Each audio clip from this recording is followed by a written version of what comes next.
Assalamualaikum warahmatullahi wabarakatuh. Alhamdulillah wassalatu wassalamu ala Rasulillah wa ala alihi wa sahbihi wa mawalah. Sungguhnya wanita merupakan fitnah terbesar bagi kaum lelaki. Bukti yang nyata kita lihat di zaman sekarang, betapa banyak lelaki yang begitu mudah tergoda dengan para wanita. Dan syaitan benar-benar menjadikan para wanita sebagai sarana untuk menjerat kaum lelaki. Terjadilah banyak perzinahan, terjadilah hubungan-hubungan gelap yang diharamkan oleh Allah Subhanahu wa taala. Dan hal ini telah diingatkan oleh Nabi sallallahu alaihi wasallam dari jauh-jauh dahulu. Nabi sallallahu alaihi wasallam bersabda di antaranya, "Fattaqud dunya wattaqun nisa.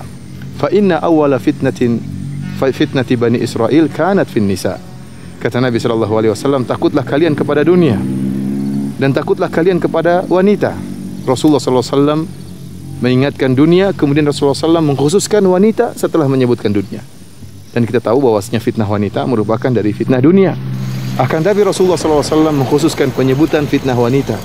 Kemudian Nabi SAW menyebutkan kenapa Rasulullah SAW mengkhususkan penyebutan fitnah wanita. Kata Nabi SAW, fa inna awwala fitnati Bani Israil kanat fin nisa. Sungguhnya fitnah yang pertama kali menimpa Bani Israil adalah karena wanita. Rasulullah SAW juga bersabda, "Ma taraktu ba'di fitnatan adarra 'ala ar-rijal minan nisa." Tidak pernah aku tinggalkan suatu fitnah yang lebih berbahaya bagi para lelaki lebih daripada fitnah wanita. Sungguh fitnah wanita adalah fitnah yang paling berbahaya bagi kaum lelaki. Kita tahu bahwasanya lelaki diciptakan oleh Allah Subhanahu wa taala memiliki hasrat kepada wanita, tunduk kepada wanita. Sampai-sampai ya Rasulullah SAW bersabda, "Al-mar'atu aurah." Sungguhnya perempuan itu adalah aurat. Fa idza kharajat istashrafaha syaitan. Kata Nabi SAW, wanita itu aurat dan jika dia keluar dari rumahnya, maka syaitan sudah mengincarnya. Kenapa syaitan mengincarnya? Syaitan ingin menjadikan para wanita sebagai sarana untuk menjebak para lelaki, untuk menjauhkan para lelaki dari agama mereka. Dijadikanlah para wanita senang untuk berhias, dijadikanlah para wanita senang untuk mengumbar aurat mereka, dijadikanlah para wanita sebagai hiasan di mana-mana. Ini kenyataan yang ada yang kita lihat di mana-mana. Wanita menjadi pajangan, wanita menjadi bahan hiasan. Karena memang suatu pemandangan yang sangat dicintai oleh para lelaki. Syaitan mengerti akan hal ini. Dan syaitan menjadikan wanita sebagai sarana yang mudah, yang sangat mudah untuk menjerumuskan para lelaki. Terlebih-lebih lagi Nabi SAW bersabda dalam hadisnya, "Ma ra'aitu min naqisati aqlin wa din adhaba li lubir rajulil hazim min ihdakunna." Kata Nabi SAW, aku tidak pernah melihat makhluk yang kurang akalnya dan kurang agamanya, namun lebih mampu untuk menundukkan seorang lelaki yang tegas seperti kalian wahai para wanita. Benar, wanita makhluk yang lemah. Makhluk yang lemah. Akan tapi dengan kelemahannya tersebut, dengan manjanya tersebut, bisa begitu mudah menjatuhkan seorang laki yang tegar, seorang laki yang tegas. Kenapa? Karena memang ya wanita adalah fitnah terbesar bagi para laki. Oleh karenanya ini adalah nasihat bagi para wanita dan juga para laki. Para wanita jangan sampai menjadi bahan ya sarana yang dimanfaatkan oleh iblis, dimanfaatkan oleh syaitan untuk menggoda para lelaki. Dan para lelaki berhati-hati, jangan terpengaruh dan jangan terjebak dengan jebakan-jebakan iblis yang telah menjadikan para wanita sebagai fitnah. Para pemirsa yang dirahmati oleh Allah Subhanahu wa taala, sungguh Allah Subhanahu wa taala telah menyebutkan suatu contoh yang sangat luar biasa yang Allah abadikan dalam Al-Qur'an tentang kisah Nabiullah Yusuf alaihissalam yang tegar di hadapan fitnah wanita. Yang Allah Subhanahu wa taala ya menjadikan kisah ini sebagai contoh nyata yang pernah dialami oleh Nabi Yusuf alaihissalam. Allah abadikan dalam surat Yusuf. Allah Subhanahu wa taala berfirman, "Wa rawadathu allati huwa fi baitiha an nafsihi wa ghallaqatil abwaba wa qalat hayta lak qala ma'adzallah innahu rabbi ahsana mathwaya." Kata Allah Subhanahu wa taala, maka wanita permaisuri itu pun mulai merayu Nabi Yusuf. Merayu, diajak Nabi Yusuf untuk berzina. Wa ghallaqatil abwab. Kemudian dia pun menutup pintu-pintu yang ada agar tidak ada yang melihat mereka tatkala berzina. Wa qalat haytala. Kemudian sang wanita yang mengatakan, "Kemarilah engkau, mari kita melakukan perzinahan." Akan tapi Nabi Yusuf alaihissalam dengan begitu tegarnya bisa melepaskan dirinya dari fitnah wanita tersebut. Fitnah wanita permaisuri yang sangat cantik jelita. Al-Imam Ibnul Qayyim rahimahullah dalam kitabnya Al-Jawabul Kafi dan juga Syekh Abdurrahman bin Nasir As-Sa'di dalam tafsirnya menyebutkan beberapa ujian yang sangat berat yang dihadapi oleh Nabi Yusuf tatkala berhadapan dengan rayuan permaisuri tersebut. Di antaranya yang pertama, Nabi Yusuf alaihissalam adalah lelaki yang gharib, yang asing. Asalnya beliau tinggal di Palestina, kemudian berpindah ke negeri Mesir. Dan kita tahu bahwasanya seorang lelaki yang asing kalau hendak bermaksiat di negeri orang, dia lebih berani daripada bermaksiat di kampung sendiri.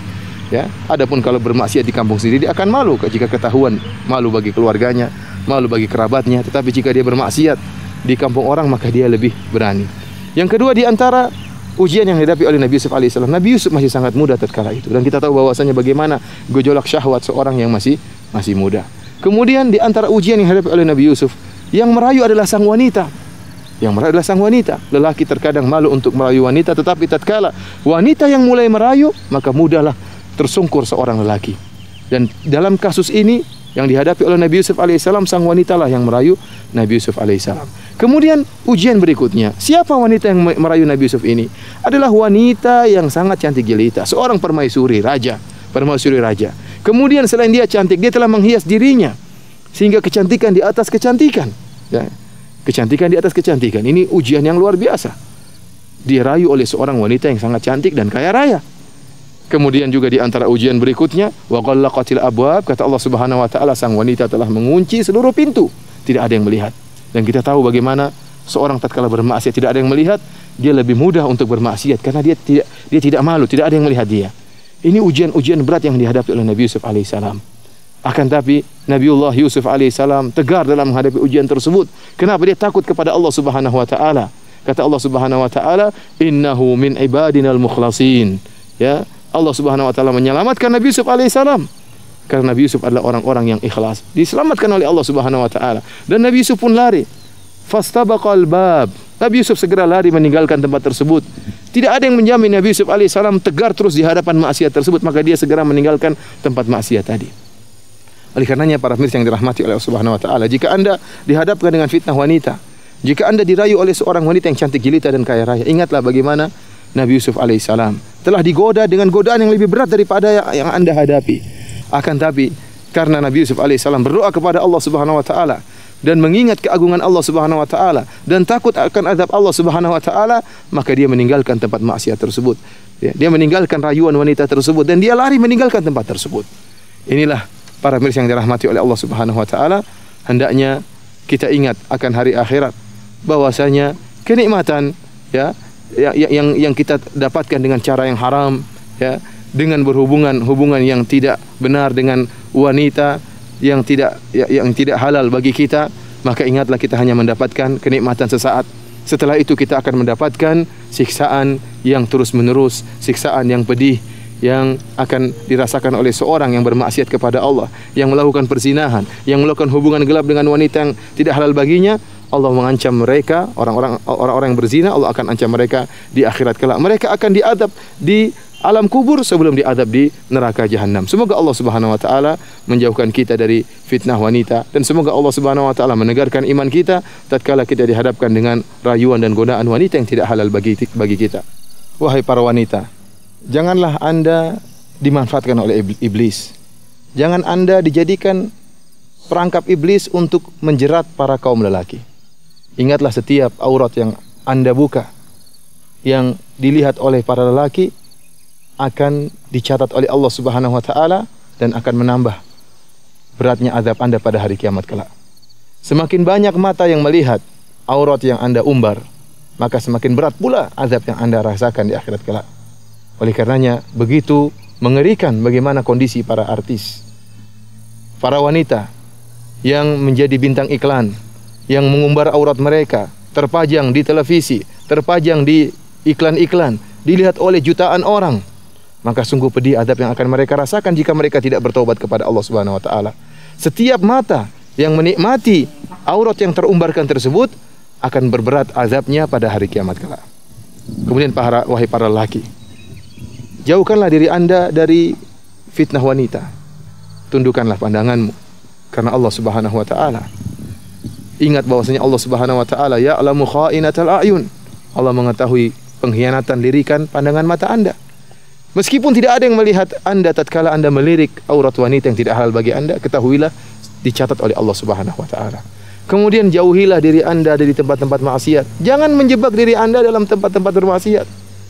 Sungguh fitnah wanita bukan fitnah yang ringan, fitnah yang luar biasa, fitnah terbesar bagi kaum lelaki. Dan ingatlah, Kalau Anda telah terjebak dalam fitnah wanita, kemudian Anda merasakan sedikit kenikmatan, sedikit kelezatan, ingatlah di balik kelezatan tersebut akan ada azab yang pedih yang berkepanjangan di alam kubur sebelum di akhirat kelak. Semoga Allah Subhanahu wa taala menegarkan iman kita untuk tegar tatkala diuji oleh Allah Subhanahu wa taala, tatkala dihadapkan dengan fitnah wanita, sehingga kita bisa selamat dari fitnah wanita, dan semuanya tidak akan bisa kita lakukan kecuali kita berdoa kepada Allah Subhanahu wa taala dan mendapatkan taufik dari Allah Subhanahu wa taala.